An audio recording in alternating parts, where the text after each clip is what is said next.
যদি সেই শতবৰ্ষ গৰকা গছসমূহ গুৱাহাটী মহানগৰৰ মাজমজিয়াত যদি এনেকৈ কাটে তেতিয়াহ'লে জানিবলৈ বাকী নাথাকিব যে এই চৰকাৰখন সম্পূৰ্ণৰূপে প্ৰকৃতি আৰু পৰিৱেশ ধ্বংসকাৰী চৰকাৰ। শতবৰ্ষ গৰকা সেই গছবিলাক যদি কাটে তেতিয়াহ'লে সকলোৱে জানি উঠিব যে এই চৰকাৰ কেৱল কমিশ্যনৰ চৰকাৰ। হিমন্ত বিশ্ব শৰ্মাৰ অৱদান অসমত একো বেলেগ নাই, অভাৰব্ৰিজ বনোৱাটোৱে তেওঁৰ একমাত্ৰ অৱদান।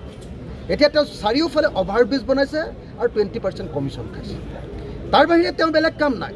কমিশ্যনৰ লোভত গুৱাহাটীৰ মাজমজিয়াৰ দীঘলী পুখুৰীৰ ইতিহাস প্ৰসিদ্ধ দীঘলী পুখুৰী, আহোম যুগৰো হয়তো আগৰ সেইটো দীঘলী পুখুৰী, সেই দীঘলী পুখুৰীৰ পাৰৰ গছবিলাক কাটি দীঘলী পুখুৰীৰ সকলো সৌন্দৰ্য নাইকিয়া কৰি, দীঘলী পুখুৰীৰ সকলো ঐতিহ্য নাইকিয়া কৰি তাত কংক্ৰিটৰ এখন অভাৰব্ৰিজ বনাবলৈ যি প্ৰচেষ্টা কৰিছে আমি তাক নিন্দা কৰিছোঁ। আৰু দীঘলী পুখুৰী পাৰৰ পৰা হিমন্ত বিশ্ব শৰ্মাৰ এই 2 নম্বৰী কাম বন্ধ কৰিবলৈ দাবী জনাইছোঁ। আৰু আটাইতকৈ ডাঙৰ কথা, দীঘলী পুখুৰীৰ পাৰত যি অভাৰব্ৰিজ বনাইছে তাৰ কোনো পাব্লিক হিয়াৰিং কৰা নাই, তাৰ জনশুনানি কৰা নাই, তাৰ কোনো এনভাইৰনমেণ্ট ইম্পেক্ট এছেছমেণ্ট ৰিপৰ্ট হোৱা নাই, কোনো ধৰণৰ হোৱা নাই। এইটো দুৰ্ভাগ্যজনক ঘটনা। আনকি ব্ৰহ্মপুত্ৰ নদীখন পুতি ৰাজভৱনৰ পৰা ভৰলুলৈকে ব্ৰহ্মপুত্ৰ নদীখন পুতি মাটিৰে তাৰ ওপৰত অভাৰব্ৰিজ বনাই আছে। এইবিলাকৰো কোনো পাব্লিক হিয়াৰিং আৰু EIA ৰিপৰ্ট বনোৱা নাই। এইটো সম্পূৰ্ণৰূপে বেআইনীভাৱে দীঘলী পুখুৰীৰ পাৰৰ গছ কাটিব খুজিছে। ৰাইজে আন্দোলন কৰিছে, নাগৰিকসকলে আন্দোলন কৰিছে, আমাৰ ৰাইজৰ দলে সহযোগিতা কৰিছে আৰু আমি এই আন্দোলনটোৰ প্ৰতি সদায় দায়বদ্ধ হৈ থাকিম, সদায় থাকিম, এইটো কথা ঘোষণা কৰিলোঁ। আৰু আজি পুলিচে যিধৰণে ছাত্ৰ ছাত্ৰী আৰু নাগৰিকসকলক দীঘলী পুখুৰীৰ গছ বচোৱাৰ কাৰণে লাগি থাকোঁতে যিধৰণে অত্যাচাৰ কৰিছে, মাৰপিট কৰিছে, হেঁচা ঠেলা কৰিছে, তাক আমি নিন্দা কৰিছোঁ। আৰু যি পুলিচে এই কাম কৰিছে তেওঁলোকৰ ওপৰত কঠোৰতম ব্যৱস্থা ল'বৰ কাৰণে হিমন্ত বিশ্ব শৰ্মা ডাঙৰীয়াক আমি দাবী জনাইছোঁ। আমি ৰণনীতি তৈয়াৰ কৰিছোঁ আৰু আমি নিশ্চিতভাৱে 2026 চনত হিমন্ত বিশ্ব শৰ্মা আৰু বদৰুদ্দিন আজমল এই দুয়োজনৰ নেতৃত্বাধীন বিজেপি আৰু AIDFৰ সাম্প্ৰদায়িক দল দুটাক আমি ব্ৰহ্মপুত্ৰত উটুৱাই বাংলাদেশলৈ পঠিয়াই দিবলৈ চেষ্টা কৰিম। 5খন উপ নিৰ্বাচন হৈ আছে, কি হ'ব ৰিজাল্ট কেনেকুৱা হ'ব? উপ নিৰ্বাচনত আমি ৰাইজৰ দলে বহুত সক্ৰিয়ভাৱে অংশগ্ৰহণ কৰা নাই। আমি অংশগ্ৰহণ কৰিব খুজিছিলোঁ, কিন্তু কংগ্ৰেছ দলৰ বিশ্বাসঘাতকতাৰ কাৰণে আমি যিহেতু বিজেপি বিৰোধী শক্তিবিলাক যাতে বেছি ভাগ হৈ নাযায়, সেইকাৰণে কংগ্ৰেছ দলে বিশ্বাসঘাতকতা কৰাৰ পাছতো এতিয়ালৈকে আমি কংগ্ৰেছ দলৰ বিৰুদ্ধে যোৱা নাই। আমি কেৱল আৰু কেৱল বিহালী সমষ্টিত এজন প্ৰাৰ্থী প্ৰক্ষেপ কৰিছোঁ সন্মিলিতভাৱে, কিন্তু বিহালী সমষ্টিত আমি প্ৰাৰ্থী প্ৰক্ষেপ কৰাৰ পাছত বেছিভাগ আমাৰ 16টা ৰাজনৈতিক দলৰ বিৰোধী ঐক্য মঞ্চই কৈছিলে যে নহয় আমি 5টা বিধানসভা সমষ্টিতে আমাৰ প্ৰাৰ্থিত্ব দিব লাগে। কিন্তু আমি ৰাইজৰ দলে বুজাই বঢ়াই কোনোপধ্যে প্ৰতিশোধপৰায়ণ নহৈ বিজেপিৰ বিৰুদ্ধে যাতে বিৰোধী দলবিলাকৰ শক্তি অক্ষুণ্ণ থাকে তাৰ কাৰণে এইবাৰ কেৱল আৰু কেৱল এটা সমষ্টিতে নিৰ্বাচন খেলাৰ সিদ্ধান্ত লৈছে। কিন্তু কংগ্ৰেছে সম্পূৰ্ণৰূপে বিশ্বাসঘাতকতা কৰিলে। যি কংগ্ৰেছৰ কাৰণে মই লোকসভা নিৰ্বাচনত কেনেকৈ খাটিছিলোঁ, ৰাইজৰ দলে কেনেকৈ কষ্ট কৰিছিলে আপোনালোকে সকলোৱে দেখিলে, বিৰোধী ঐক্য মঞ্চই কেনেকৈ কষ্ট কৰিছিলে আপোনালোকে সকলোৱে দেখিছিলে। সেই কংগ্ৰেছ দলে কিন্তু এতিয়া সম্পূৰ্ণৰূপে সকলোকে বিশ্বাসঘাতকতা কৰি প্ৰতাৰণা কৰি তেওঁলোকে নিজাকৈ প্ৰাৰ্থিত্ব প্ৰদান কৰি আৰু বিশেষভাৱে গৌৰৱ গগৈয়ে নিজৰ মুখ্যমন্ত্ৰীত্বৰ লোভত যি কাম কৰিছে এই কামটোৱে সমগ্ৰ বিৰোধী পক্ষৰ মাজত এটা সাংঘাতিক ধৰণৰ বিশৃংখলতাৰ সৃষ্টি কৰিছে। গতিকে উপ নিৰ্বাচনত আমি যেনেকৈ লাগিব লাগে সেইধৰণে আমি সক্ৰিয় হ'ব পৰা নাই, কাৰণ আমি কংগ্ৰেছক সহযোগিতা কৰিলোহেঁতেন, কিন্তু কংগ্ৰেছে তেওঁলোকে বিশ্বাসঘাতকতা কৰাৰ কাৰণে আমি তেওঁলোকৰ ওচৰ চাপিব পৰা নাই আৰু বিজেপিক বিৰোধিতা কৰিব লাগে যিখিনি আমি সেইটো কৰি আছোঁ। দাদা, দেখা গৈছে যে ধুবুৰী জিলাত ধুবুৰী সমষ্টিত বৰ্তমান এজন সাংসদ নিৰুদ্দেশৰ এক প্ৰচাৰ চলিছে, ৰাইজে আন্দোলন কৰিবলৈ লৈছে, কি ক'ব? মানে চাওক, ৰকিবুল হুছেইন ডাঙৰীয়াৰ জয়ৰ ক্ষেত্ৰত আমাৰ ৰাইজৰ দল আৰু বিশেষভাৱে ৰাইজৰ দলৰ সভাপতি হিচাপে অখিল গগৈ মোৰো নিশ্চয় এটা ডাঙৰ ভূমিকা আছে।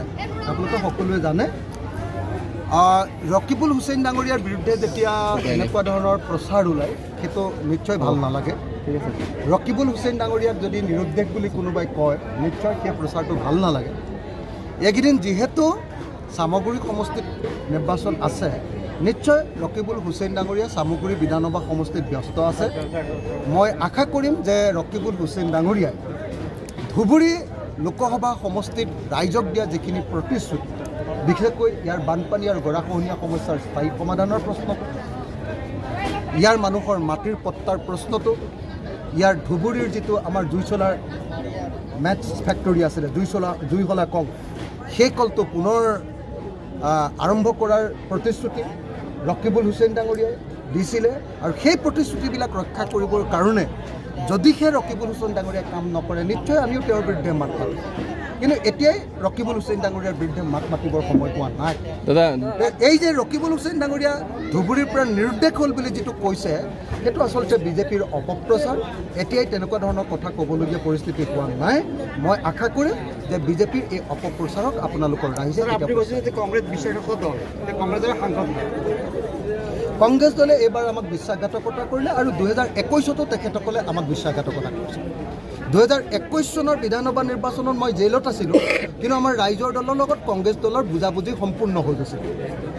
কিন্তু যেতিয়া তেওঁলোকৰ BPFৰ লগত বুজাবুজি হ'ল, আমাৰ ৰাইজৰ দলক লাট মাৰি দিলে। অসম জাতীয় পৰিষদৰ লগতো তেওঁলোকৰ বুজাবুজি 2021 চনত সম্পন্ন হৈ গৈছিলে, আসন ভাগ বতৰাও হৈ গৈছিলে। কিন্তু যেতিয়াই BPF আহিলে, অসম জাতীয় পৰিষদকো তেওঁলোকে লাট মাৰি দিলে। গতিকে কংগ্ৰেছৰ ইতিহাসটো বৰ ভাল ইতিহাস নহয়। কংগ্ৰেছৰ ইতিহাসটো হ'ল বিশ্বাসঘাতকতা আৰু প্ৰতাৰণাৰ ইতিহাস। কিন্তু তাৰ পাছতো বিজেপিৰ নিচিনা এটা আখৰিক শক্তি, এটা হিটলাৰী শক্তি, এটা ফেচিবাদী শক্তি, সাম্প্ৰদায়িক শক্তিক আমি পৰাজিত কৰিবৰ কাৰণেহে কংগ্ৰেছৰ লগ লাগিছোঁ। নহ'লে কংগ্ৰেছ এটা দুৰ্নীতিপৰায়ণ, ভ্ৰষ্টাচাৰী আৰু এটা প্ৰতাৰকৰ দল, এইটো কথা কোনো হ'বলগীয়া বাকী নাই। সঁচাকৈ সেইটো হয়। ৰাজ্যত যিহেতু অসমত যিহেতু 27খন জিলাত 36খন ৰাজহ চক্ৰ ইতিমধ্যে কেবিনেটত বাতিল কৰাটো বন্ধ কৰাৰ সিদ্ধান্ত লৈছে, কি ক'ব? মানে হিমন্ত বিশ্ব শৰ্মা চৰকাৰখনে গোটেই অসমখন নিজৰ ৰাজনৈতিক স্বাৰ্থত ভাগ ভাগ কৰি দিব। সমষ্টি পুনৰ নিৰ্ধাৰণৰ জৰিয়তে তেওঁ গোটেই অসমখনক হিন্দু মুছলমান আৰু জাত পাতৰ ভিত্তিত বিজেপিয়ে জিকিব পৰাকৈ সমষ্টিবিলাক ভাগ ভাগ কৰি পেলালে। সেইটো তেওঁৰ আটাইতকৈ জীৱনৰ, অসমৰ সমাজ জীৱনৰ প্ৰতি আটাইতকৈ ডাঙৰ তেখেতৰ ভয়াৱহ ষড়যন্ত্ৰ। আটাইতকৈ বেয়া কামটোৱে হ'ল তেখেতে গোটেই সমষ্টিবিলাক পুনৰ নিৰ্ধাৰণ কৰি সমষ্টিবিলাক ধৰ্ম আৰু জাতিৰ ভিত্তিত ভাগ কৰি পেলালে। নাম্বাৰ 1। নাম্বাৰ 2, হিমন্ত বিশ্ব শৰ্মা চৰকাৰখনে এতিয়া পঞ্চায়ত ডিলিমিটেশ্যনৰ নামতো পঞ্চায়তবিলাকক যিধৰণে বিভক্ত কৰি জনগণৰ মাজত বিশৃংখলতা আৰু সাম্প্ৰদায়িক অপ্ৰীতি সৃষ্টি কৰিব খুজিছে, এইটো এটা দুৰ্ভাগ্যজনক ঘটনা। আমাৰ শিৱসাগৰতে আমি দেখিবলৈ পাইছোঁ যে আমাৰ 2টা ব্লক আছিলে, এটা ব্লক নাইকিয়া কৰি দিব খুজিছে। কিন্তু আমি কেতিয়াও মানি নলওঁ, আমাক শিৱসাগৰ ব্লকটো লাগিবই, গৌৰীসাগৰ ব্লকৰ ওপৰতো শিৱসাগৰ ব্লক লাগিব। এতিয়া আপোনালোকৰ চাপৰত থকা যিটো SDC অফিচ, চাৰ্কুল অফিচ, সেই চাৰ্কুল অফিচ বা ৰাজহ চক্ৰ অফিচটো উঠাই ল'ব খুজিছে। অসমত 34টা তেনেকুৱা ৰাজহ চক্ৰ কাৰ্যালয় উঠাই ল'ব খুজিছে। যি সময়ত মানুহৰ সংখ্যা বাঢ়িছে, সেই সময়ত ৰাজহ চক্ৰৰ কাৰ্যালয় বৃদ্ধি হ'ব লাগে। আমাৰ বিজেপি চৰকাৰে নিজৰ ৰাজনৈতিক স্বাৰ্থত ৰাজহ চক্ৰ কাৰ্যালয় বন্ধ কৰিব খুজিছে। সেইকাৰণে আমি 34টা ৰাজহ চক্ৰ কাৰ্যালয় বন্ধ কৰা কামটোক বিৰোধিতা কৰিছোঁ আৰু সকলো ৰাজহ চক্ৰ আগৰ দৰে থাকিব লাগে বুলি দাবী উত্থাপন কৰিছোঁ। আৰু বিশেষভাৱে শিৱসাগৰৰ পৰা শিৱসাগৰ ব্লকটো উঠাই নিবৰ কাৰণে যিটো ব্যৱস্থা লৈছে, এইটো কেতিয়াও মানি লোৱা নহ'ব। প্ৰয়োজন হ'লে ব্যাপক প্ৰতিবাদ হ'ব, কিন্তু কেতিয়াও হিমন্ত বিশ্ব শৰ্মা আৰু বিজেপি এনেকৈ অসমখনক অংগক্ষত কৰিবলৈ কেতিয়াও হেৰি দিয়া নহয়। দাদা, বিধানসভা